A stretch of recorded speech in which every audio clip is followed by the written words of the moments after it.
नमस्कार। महाराष्ट्रात गेल्या 15 दिवसांमध्ये 2 महत्त्वाच्या घटना घडून गेल्या। त्या घटना अर्थातच गुन्हेगारी विश्वातल्या आहेत। त्यामुळे अखंड महाराष्ट्राचं वातावरण ढवळून निघालं। या घटना कुठल्या तर याचा अंदाज आपल्याला आला असेल। ठाणे जिल्ह्यातलीच आहे। कल्याणचे भाजपाचे आमदार गणपत गायकवाड यांनी केलेली फायरिंग। आणि दुसरी घटना अर्थातच दहिसरमधली आहे। शिवसेना उद्धव बाळासाहेब ठाकरे गटाचे नगरसेवक, माजी नगरसेवक खरं तर अभिषेक घोसाळकर यांची झालेली हत्या। अर्थात आपण पहिले फोकस करणार आहोत भाजपाचे आमदार गणपत गायकवाड यांनी केलेला गोळीबार। कल्याण पूर्वचे भाजपाचे आमदार गणपत गायकवाड यांनी जो गोळीबार केला त्यामुळे भाजप आणि शिंदे गटासह संपूर्ण महाराष्ट्राचं राजकीय वातावरण बदललं। आपल्याला माहितीच असेल की गणपत गायकवाड आणि शिंदे गटाचे महेश गायकवाड आणि त्यांचे समर्थक हे उल्हासनगर हिल लाईन पोलीस स्टेशनमध्ये बसले होते। परंतु उल्हासनगर पोलीस स्टेशनमध्ये आणण्याइतपत आधी घडलं काय होतं हे आपण जाणून घेऊया। कल्याणजवळील द्वारली गाव हद्दीतील जमिनीचा वाद सामोपचाराने मिटवण्यासाठी उल्हासनगरमधील हिल लाईन पोलीस ठाण्यात भाजपाचे आमदार गणपत गायकवाड आणि प्रतिस्पर्धी शिवसेना पक्षाचे माजी नगरसेवक व कल्याण पूर्व शहर प्रमुख महेश गायकवाड यांच्यासह त्यांचे समर्थक बसले होते। अनेक तास गणपत गायकवाड आणि महेश गायकवाड आणि त्यांचे समर्थक हिल लाईन पोलीस ठाण्यात बसले होते। अचानकपणे गणपत गायकवाड यांनी त्यांच्याजवळील रिव्हॉल्व्हरमधून महेश गायकवाड यांच्यासह त्यांच्या समर्थकांवर गोळीबार केला। अनेक तास गणपत गायकवाड आणि महेश गायकवाड यांच्यासह त्यांचे समर्थक हिल लाईन पोलीस स्टेशनमध्ये बसून होते। या दरम्यान कल्याण पूर्वचे आमदार गणपत गायकवाड आणि शिवसेना शिंदे गटाचे कल्याण पूर्व विभागाचे शहर प्रमुख महेश गायकवाड यांच्यात बोलाचाली झाली आणि त्यानंतरच आमदार गणपत गायकवाड यांनी महेश गायकवाड आणि त्यांच्या समर्थकांवर गोळीबार केला। ही घटना एवढी गंभीर होती की पूर्ण महाराष्ट्रातलं वातावरण खवळून निघालं। यामध्ये राजकीय रस्सीखेच तसेच पूर्व वैमनस्य असल्याची शंका वर्तवली जात होती। आता राजकीय वैमनस्य म्हणजे काय तर आपल्याला माहितीच आहे की महाराष्ट्रात राजकीय वातावरण खराब आहे। मूळ शिवसेना आणि मूळ राष्ट्रवादी या दोन्ही पक्षांची फाटाफूट झालेली आहे। त्यात काँग्रेसचं देखील आता अनेक काँग्रेसला रामराम करीत आहेत आणि भाजपात आणि शिवसेना एकनाथ शिंदे यांच्या पक्षात सामील होत आणि हेच कारण कल्याण पूर्वेतील गणपत गायकवाड यांनी केलेल्या गोळीबाराचं प्रमुख कारण असल्याचं व्यक्त केलं जात होतं। कारण असं होतं की गणपत गायकवाड हे सद्यस्थितीत आमदार आहेत, तर दुसरीकडे शिवसेना एकनाथ शिंदे पक्षाचे कल्याण पूर्वचे शहर प्रमुख महेश गायकवाड हे शहर प्रमुख होते। मात्र त्यांना जेव्हा एकनाथ शिंदे यांना शिवसेना मिळाली त्यानंतर त्यांना आमदारकीचे तिकीट दिले जाईल असे आश्वासित केले होते आणि त्याचीच वाच्यता महेश गायकवाड हे सारखे करत होते। यामुळेच आमदार गणपत गायकवाड आणि महेश गायकवाड यांच्यामध्ये खरं तर नाराजी निर्माण होत होती। ती नाराजी वाढत गेली आणि तो क्षण आला जेव्हा त्या नाराजीचं चित्र गोळीबारात झालं। गेल्या अनेक महिन्यांमध्ये भाजपाचे आमदार गणपत गायकवाड आणि कल्याण पूर्वचे शहर प्रमुख महेश गायकवाड यांच्यामध्ये वादावादी सुरू होती। ऐन आणि केन कारणाने कल्याण पूर्व धुसफसत होतं। कधी शिवसेना एकनाथ शिंदे गटातून महेश गायकवाड हे भाजपावर किंवा आमदार गणपत गायकवाड यांच्यावर हल्लाबोल करत होते, तर त्याचं प्रत्युत्तर म्हणून भाजपाचे आमदार गणपत गायकवाड हे शिंदे सेनेवर तुटून पडत होते। आणि या दरम्यानच निमित्त झालं कल्याण जवळील द्वारली गावात हद्दीतील जमिनीच्या वादाचं।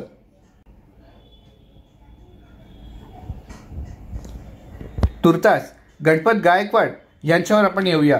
गणपत गायकवाड म्हणायला गेलं तर एक शांत स्वभावाची व्यक्ती आहे। अनेक राग किंवा त्यांच्यावर टीका केली जाणं हे ते शांत डोक्याने सहन करतात असा गणपत गायकवाड यांचा आजपर्यंतचा एकंदरीत अनुभव आहे, त्यांचा राजकीय प्रवास आहे।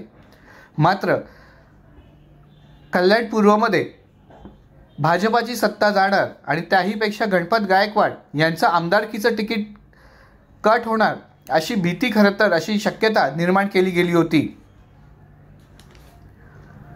आणि त्यामध्ये एकनाथ शिंदे पक्षातर्फे म्हणजे एकनाथ शिंदे यांच्या शिवसेना पक्षातर्फे अनेक भव्य कार्यक्रम कल्याणमध्ये सुरू होते।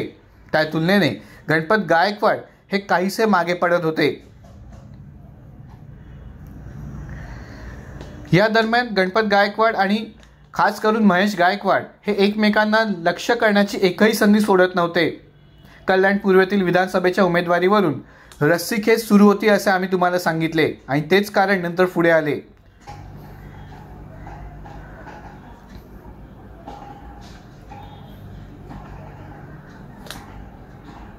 गणपत गायकवाड यांनी जेव्हा फायरिंग केलं त्यानंतर शहर प्रमुख महेश गायकवाड हे रक्तबंबाळ झाले आणि त्यांना उपचारासाठी रुग्णालयात नेण्यात आलं। तिथे त्यांच्यावर उपचार सुरू आहेत। सुदैवाने त्यांच्या तब्येतीत सुधारणा होत आहेत। ते धोक्यातून बाहेर आल्याचे ज्युपिटरच्या हॉस्पिटलमधून सांगण्यात आले। आता आपण दुसरं जे महत्त्वाचं कारण आहे ते जाणून घेऊया की हे द्वारली गावाचा इतिहास किंवा द्वारली गावातील जमिनीचा नेमकी वाद काय होता। कल्याणजवळील द्वारली गावात जमिनीचा वाद सामोपचाराने मिटवण्यासाठी हिल लाईन पोलीस ठाण्यात भाजपाचे आमदार आणि शिवसेना एकनाथ शिंदे पक्षाचे महेश गायकवाड यांचे समर्थक बसले होते। याआधी महेश गायकवाड यांच्या आधी याच द्वारली गावातील अनेक जणांनी महेश गायकवाड यांच्याकडे तक्रार केली होती।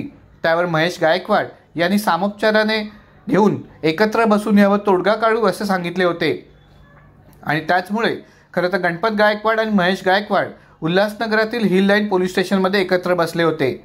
अनेक तास लोटले आणि या दरम्यान महेश गायकवाड आणि गणपत गायकवाड यांच्यामध्ये बोलीचाली झाली आणि त्यानंतर अचानकपणे गणपत गायकवाड यांनी त्यांच्याजवळील रिव्हॉल्वरमधून महेश गायकवाड यांच्यावर गोळीबार केला। त्यानंतर त्यांच्या समर्थकांवर देखील गोळीबार केला।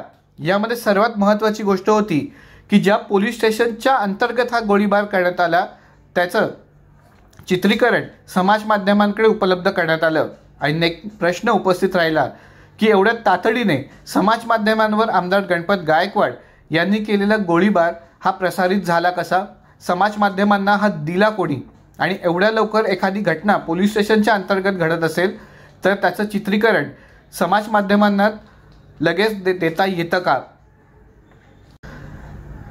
उल्हासनगर हिल लाईन पोलीस ठाण्याचे वरिष्ठ पोलीस निरीक्षक अनिल जगताप यांच्या दालनात शिवसेनेचे महेश पाटील, राहुल पाटील बसले होते आणि त्यांच्या समोरील बाजूस म्हणजे अधिकाराच्या बाजूला आमदार गणपत गायकवाड बसले होते।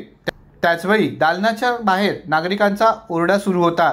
तो शांत करण्याचे आवाहन पोलीस अधिकारी करत होते आणि त्यामुळे पोलीस अधिकारी बाहेर पडले आणि या घटनेला अंजाम देण्यात आला। दालनामध्ये बसलेले आमदार गणपत गायकवाड यांच्यासमोर महेश गायकवाड बसले होते। ते एका कामात व्यस्त होते। त्यांच्या बाजूला त्यांचे समर्थक राहुल पाटील आणि अन्य एक जण बसले होते। बराच वेळ दालनात शांतता होती, कोणी कोणाशी बोलत नव्हते। अचानक गणपत गायकवाड यांनी स्वरक्षणासाठी असलेल्या रिव्हॉल्वरमधून महेश गायकवाड आणि त्यांच्या समर्थकांच्या दिशेने गोळ्या झाडल्या। गोळीबाराचा मोठा आवाज होताच दालनात बसलेले 3 जण दालनाच्या बाहेर पळून गेले। नेम धरून आमदार गणपत गायकवाड यांनी गोळीबार केल्याने गोळी लागून कल्याण पूर्व शहर प्रमुख महेश गायकवाड त्यांचे समर्थक राहुल पाटील हे दालनात खाली पडले। हे रक्तबंबाळ होऊन दालनात खाली पडले। यावेळी गणपत गायकवाड यांनी गोळी लागून खाली पडलेल्या महेश यांच्या एका समर्थकाला रिव्हॉल्वरच्या दस्ताने मारण्यास सुरुवात केली। खाली पडलेल्या जखमीच्या हाताला घट्ट पकडून त्याला मारण्याचा प्रयत्न सुरू असताना बाहेरून गोळीबाराच्या आवाजाने वरिष्ठ पोलीस अधिकाऱ्यांसह गणपत गायकवाड आणि महेश गायकवाड यांच्या समर्थकांनी दालनात धाव घेतली। त्यावेळी 2 जण रक्ताच्या थारोळ्यात पडले होते। यावेळी दालनात महेश गायकवाड आणि गणपत गायकवाड यांच्या समर्थकांनी एकमेकांवर खुर्च्या उचलून एकमेकांना मारण्याचा जोरदार प्रयत्न केला आणि तेच सगळं दृश्य समाज माध्यमांवर प्रसारित करण्यात आलं। आणि या घटनेनंतर सुरू झाला राजकीय कुरघोडीचा खेळ। गेल्या अनेक महिन्यांपासून महाराष्ट्राचे चित्र बदललेलं आहे। महाराष्ट्रात गुन्हेगारीचा स्तर खाली गेला आहे तर दुसरीकडे खोट्या गुन्ह्यांमध्ये अडकवण्याचं सूत्रच आणि सत्रच जणू महाराष्ट्रात चालू आहे। सामान्य माणसांपासून ते अनेक राजकीय लोकांना खोट्या गुन्ह्यांमध्ये अडकवलं जातं आणि दुसरीकडे अत्यंत भयानक प्रकारचे गुन्हे महाराष्ट्रात घडत आहेत. आणि याच भूमीवर शिवसेना उद्धव बाळासाहेब ठाकरे पक्षाच्या वतीने देखील जोरदार हल्ला करण्यात आला. शिवसेना उद्धव बाळासाहेब ठाकरे पक्षाच्या वतीने हल्ला करण्याच्या आधी गणपत गायकवाड यांनी अत्यंत महत्त्वाची अशी जबानी खरं तर जेव्हा गणपत गायकवाड यांना कोर्टामध्ये हजर केलं तेव्हा दिली. पण कोर्टामध्ये नेणं एवढं सोपं नव्हतं, कारण शिंदे गटाचे अनेक कार्यकर्ते जमले होते. तणावपूर्ण वातावरण उल्हासनगर परिसरात होतं आणि ठाणे शहरात देखील होतं, कारण महेश गायकवाड यांना ज्युपिटर हॉस्पिटलमध्ये ॲडमिट केलं होतं. त्यामुळे पोलिसांनी अंदाज घेतला आणि बाहेरचं वातावरण अजून चिघळू नये किंवा बिघडू नये म्हणून याची दक्षता घेत आमदार गणपत गायकवाड यांची व्हिडिओ कॉन्फरन्सिंगद्वारे न्यायालयात त्यांना समोर ठेवण्यात आलं आणि व्हिडिओ कॉन्फरन्सिंगद्वारे न्यायालयाने देखील सुनावणी केली. यावेळी गणपत गायकवाड यांनी अत्यंत गंभीर आरोप महाराष्ट्राचे मुख्यमंत्री एकनाथ शिंदे यांच्यावर केले.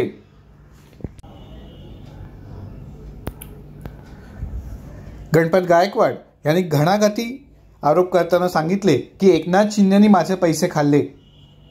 होय, अत्यंत घणाघाती आरोप आमदार गणपत गायकवाड यांनी केले. पुढे आमदार गणपत गायकवाड म्हणाले, एकनाथ शिंदे यांनी उद्धव ठाकरे यांच्याशी गद्दारी केली. ते भाजपाशी सुद्धा गद्दारी करणार आहेत. एकनाथ शिंदेंनी दुसऱ्यांचं आयुष्य खराब केलं आहे. एकनाथ शिंदे मुख्यमंत्री असेपर्यंत महाराष्ट्रात फक्त गुन्हेगार जन्माला येतील. एकनाथ शिंदे यांनी माझे कोट्यावधी रुपये खाल्ले आहेत. त्यांनी आणि त्यांच्या खासदार मुलाने सगळीकडे भ्रष्टाचार करून ठेवला आहे. गृहमंत्री देवेंद्र फडणवीस आणि पक्षातील ज्येष्ठ नेत्यांपुढे या सर्व गोष्टी मी मांडल्या, पण त्यांनी त्यावर काही कारवाई केली नाही. हे महायुतीतील आमदार गणपत गायकवाड यांनी केलेले अत्यंत भयानक आणि डोळे उघडणारे असे आरोप होते आणि हे आरोप त्यांनी न्यायालयात केले आणि त्यामुळेच एक वेगळंच वातावरण महाराष्ट्रात तयार झालं.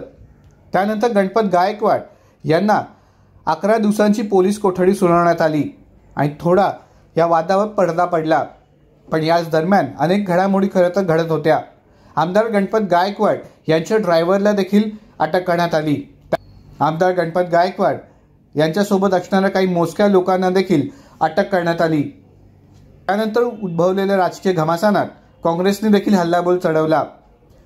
आमदार गणपत गायकवाड यांचे हे शब्द ऐकून महाराष्ट्रातील जनतेला आज काही गोष्टींची खात्री पटली आहे की एकनाथ शिंदे आणि त्यांचे 40 आमदार हे गद्दार आहेत आणि हे भाजपाला देखील मान्य आहे. स्वतःचे राजकीय स्वार्थ साधण्यासाठी भाजप आणि शिंदे गट एकमेकांशी गद्दारी करतील. महाराष्ट्रात आज गुन्हेगार आणि गुंडांचं राज्य आहे. त्यामुळे सामान्य माणसाला घाबरून गप्प बसण्यापलीकडे पर्याय नाही. जी दादागिरी महाराष्ट्रभर सुरू आहे त्याची पूर्ण माहिती गृहमंत्री देवेंद्र फडणवीस यांना दिली होती, असे खुद भाजपा आमदार यांनी सांगितले. त्यामुळे महाराष्ट्रातील चित्र अस्थिर झालं असल्याचे काँग्रेसचे नेते आणि विरोधी पक्षनेते विजय वडेट्टीवार यांनी सांगितले. गोळीबाराची घटना घडल्यानंतर आमदार गणपत गायकवाड यांना दुसऱ्या दिवशी न्यायालयात हजर केले होते. त्यावेळी न्यायालयात त्यांच्या चाहत्यांची गर्दी होती. भाजप समर्थकांनी न्यायालयाबाहेर घोषणाबाजी केली होती. हे तणावाचे प्रसंग टाळण्यासाठी मंगळवारी रात्रीपासून पोलिसांनी उल्हासनगर न्यायालयापासून 200 मीटर परिसरात जमावबंद आदेश लागू केला होता. न्यायालय परिसरातील दुकाने बंद ठेवण्यात आली होती. विशेष पोलीस सुरक्षा न्यायालयाबाहेर तैनात होती आणि त्यानंतर आमदार गणपत गायकवाड यांना न्यायालयात हजर केले.